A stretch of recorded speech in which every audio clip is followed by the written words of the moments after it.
Hi everyone, and welcome to our next lesson, our next English lesson on our book. I wonder if you can remember what our book was called. Can you call out to the screen for me? Yes, you're right. It is The Way Back Home. And I wonder if you can now remember who the author is for our book, The Way Back Home. Can you call out to me? That's right. It's Oliver Jeffers. So it's The Way Back Home is the title of the story, and the author, the person who has written the book, is called Oliver Jeffers. Now, yesterday you were learning all about the contracted form of an apostrophe.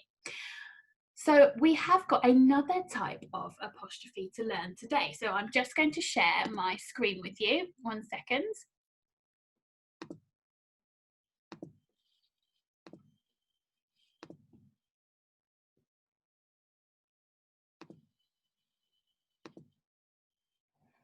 Here we go.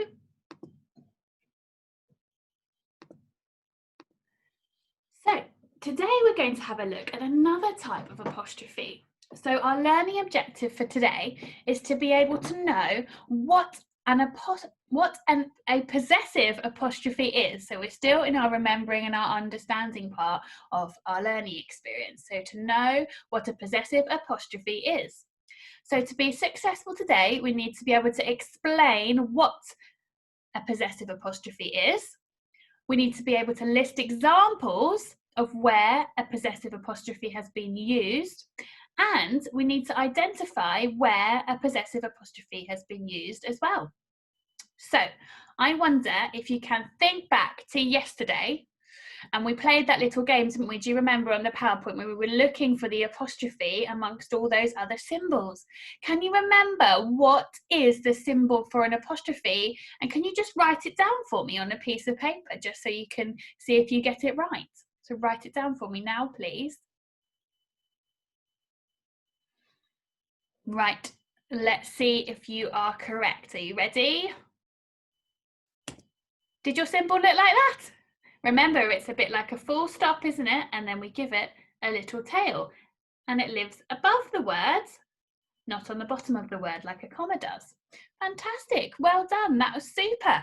So that is our symbol for an apostrophe. And yesterday we were learning about a contracted form of apostrophes where two small words join together to make one word, and the apostrophe is used to get rid of some of the letters, isn't it? So today we're going to think about what a possessive apostrophe is. So the word possessive means that it belongs to somebody. So if we are using an apostrophe in a word for possession, we are using it to show that something in our sentence belongs to somebody. So I'd like you to watch this quick YouTube clip. You can find it on the class page. And that will tell you more about what a possessive apostrophe is, and it will also recap on our apostrophe that we learned yesterday. So can you pause the video, or my video now, and go and watch that video, please, and then come back to this video. Good, so you should have learned that a possessive apostrophe is when an apostrophe is used to show that something belongs to somebody. So for example, Mrs. Clark's new sofa. Okay, so I would put an apostrophe after the E in Clark and before the S to show that the sofa belongs to me. Otherwise, it might look like there are lots of Mrs. Clarks that had a new sofa, but there's not, there's only one. And the apostrophe lets the people reading the sentence know that that is one Mrs. Clark, but the sofa belongs to her.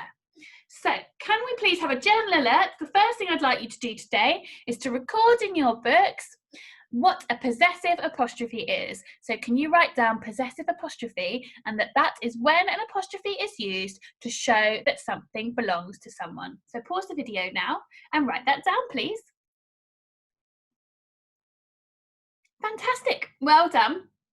So we've recorded what a possessive apostrophe is. So we now need to see if we can identify some, if we can list some examples.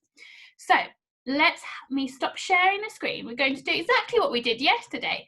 I'm going to read the story to you the way back home, and then you're going to see if we can spot at any point in the story, has the author Oliver Jeffers used an apostrophe to show that something belongs to someone? So off we go. Once there was a boy. And one day, as he was putting his things back in the cupboard, he found an aeroplane. He didn't remember leaving it there. Didn't. That doesn't show that anything belongs to anyone, does it? Do you remember? That's just two words. Should be did and not are put together, and we use the apostrophe to make the word didn't. He didn't remember leaving it there, but he thought he'd take it out for a go right away. The plane lifted off the ground and up into the sky, higher and higher and higher. Suddenly the plane spluttered. It had run out of petrol. Now the boy was stuck on the moon. What was he going to do? He was all alone and afraid, and soon his torch began to go out. Up in space, someone else was in trouble too. His engine had broken down, and steering the ship towards a flicker of light, he landed on the moon with a bump. Both the boy and the Martian could hear noises in the dark, and both feared the worst. But as their eyes got used to the dark, they both realised they'd met someone else in trouble. There's an apostrophe there, isn't there? But is that showing that anything belongs to anybody? I don't think so. That's just another example of our contracted form, isn't it? Where two words join together to make one smaller word. They had becomes they'd. They weren't alone anymore. The boy showed the Martian his empty petrol tank, and the Martian showed the boy his broken engine. Together they thought of ways to fix their machines and how to get them both back home. The boy jumped down to earth to get the things they would need, right down into the sea, and swam towards home. But by the time he got there, the boy was tired out, so he sat in his favourite chair just to catch his breath. His favourite programme was just starting, and he settled down to watch. Suddenly he remembered what he should be doing and rushed off to the cupboard to get what he needed. He ran outside and shouted, but there was no reply. He couldn't be heard.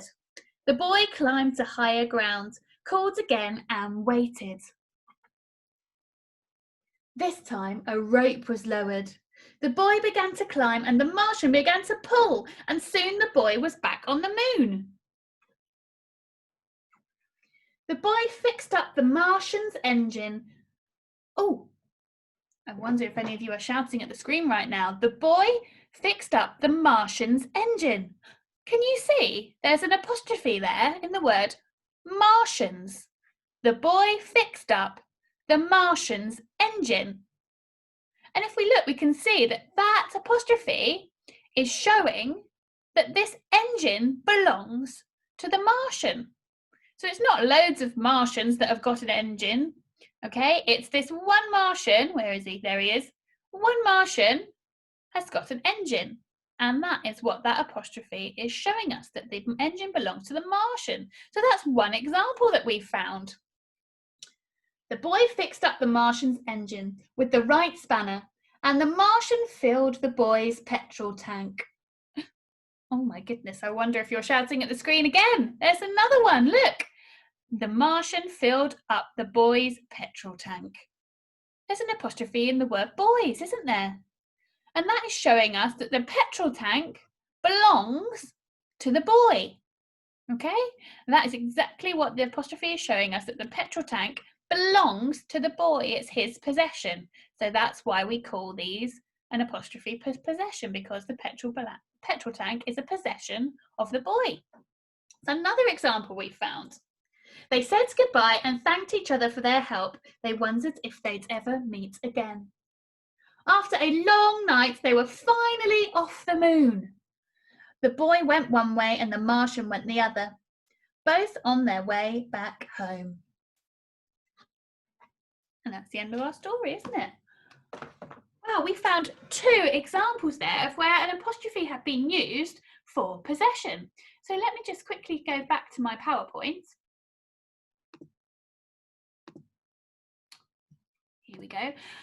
Next thing I'd like us to do is I'd like us to record the 2 examples that we found. So in your books, can you do another little bubble map for me like yesterday? But in the middle this time, you're going to have possessive apostrophe and then our 2 examples that we found. So we found the word Martians and we found the word boys.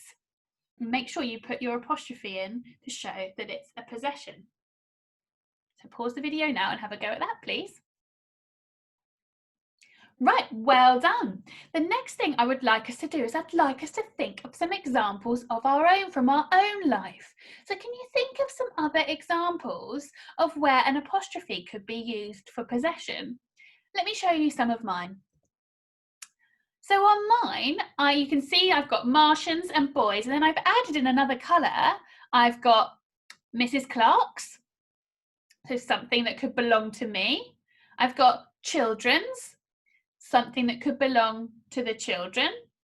Mum's, so something that could belong to my mum. And Emily's, something that could belong to my cousin. My cousin is called Emily. And we've got 2 Emilys in Dragonflies, haven't we? So something that belongs to Emily. So can you have a think of some people in your life who you might be able to put around your bubble map and think of using your apostrophe and then an S to show that something could belong to them. So have a go and put a couple of examples around your bubble map. So pause the video now and have a go. Right, next thing to do is I'd like us to write some examples that we found in the story. So you're going to need to get your copy of the story that you should have had from yesterday. If you don't have it, you can find it on the class page for today of the way back home. And I'm going to write a couple of the examples from the story. So have a look at mine. So we've got our journal alert. We're going to write down the 2 examples that we found. So in our book, do you remember, we managed to find on this page here, so you'll find it in your writing, we managed to find the boy fixed up the Martian's engine. And can you see, I've just underlined the word Martians to show where I've used my possessive apostrophe. And then the other sentence we found was, the Martian filled the boy's petrol tank. And can you see I've underlined the word boys to show that that is the word where the apostrophe has been used to show that the petrol tank belongs to the boy. So with your journal alert, can you write down the 2 examples from the story that we found, please? Off you go. Right. Then I thought it would be really lovely if we wrote down some examples from our life. So you came up with your examples from your bubble map, didn't you? So you came up, my ones are in blue. So perhaps you could now use the ones that you came up with to think of your own sentences. So I've got Mrs. Clark's sofa is new, my first example, and my mum's hair is blonde. So in my first sentence, the sofa belongs to Mrs. Clark. And in my second sentence, the hair that's blonde belongs to my mum. So could you have a go at thinking of a couple of examples of your own? You can do as many as you like. Off you go.